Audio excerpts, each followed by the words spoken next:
শ্রীশ্রীমা সারদা দেবীর অমৃত কথা।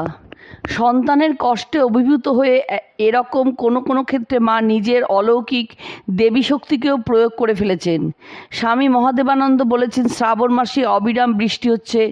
কিছু তরি তরকারি নিয়ে কোয়ালপাড়া মঠ থেকে জয়রামবাটি যাওয়া মাত্র শ্রীমা আমাকে বললেন, এসেছো?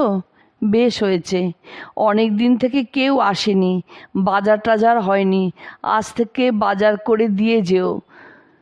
বিকালে হলদি পুকুরে কেরোসিন, আটা, চিনি, ঘি, ময়দা, মিছরি ইত্যাদি অনেকগুলো জিনিস কিনে আনতে গেলাম। সমস্ত মিলে প্রায় 1 মণ হবে। দোকানদার বলল, আপনি পারবেন না, লোক ডেকে দিই।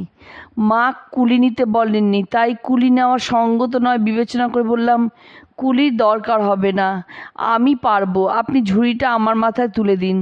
ঝুড়ি মাথায় নিয়ে কিছুটা রাস্তা যেতে না যেতেই বোঝা ভীষণ ভারী বোধ হলো ও মাথা জ্বালা করতে লাগলো।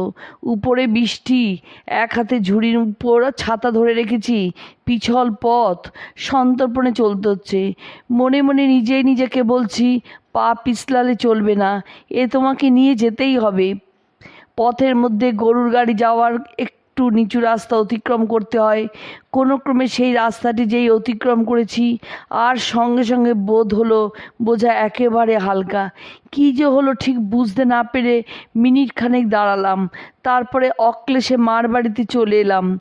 বাড়ির ভিতর ঢুকেই দেখি মা নিজের ঘরের বারান্দায় একবার পশ্চিম থেকে পূর্বে, আবার পূর্ব থেকে পশ্চিমে ছোটাছুটি করছেন। সমস্ত মুখখানা লাল, চোখ দুটি যেন কপালে উঠছে, আর আপন মনে বলছেন, আমি কেন একটা কুলি নিতে বললুম না।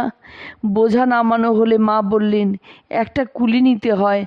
আমি বলিনি, তাতে কি হয়েছে, এমন করে আসতে হয়।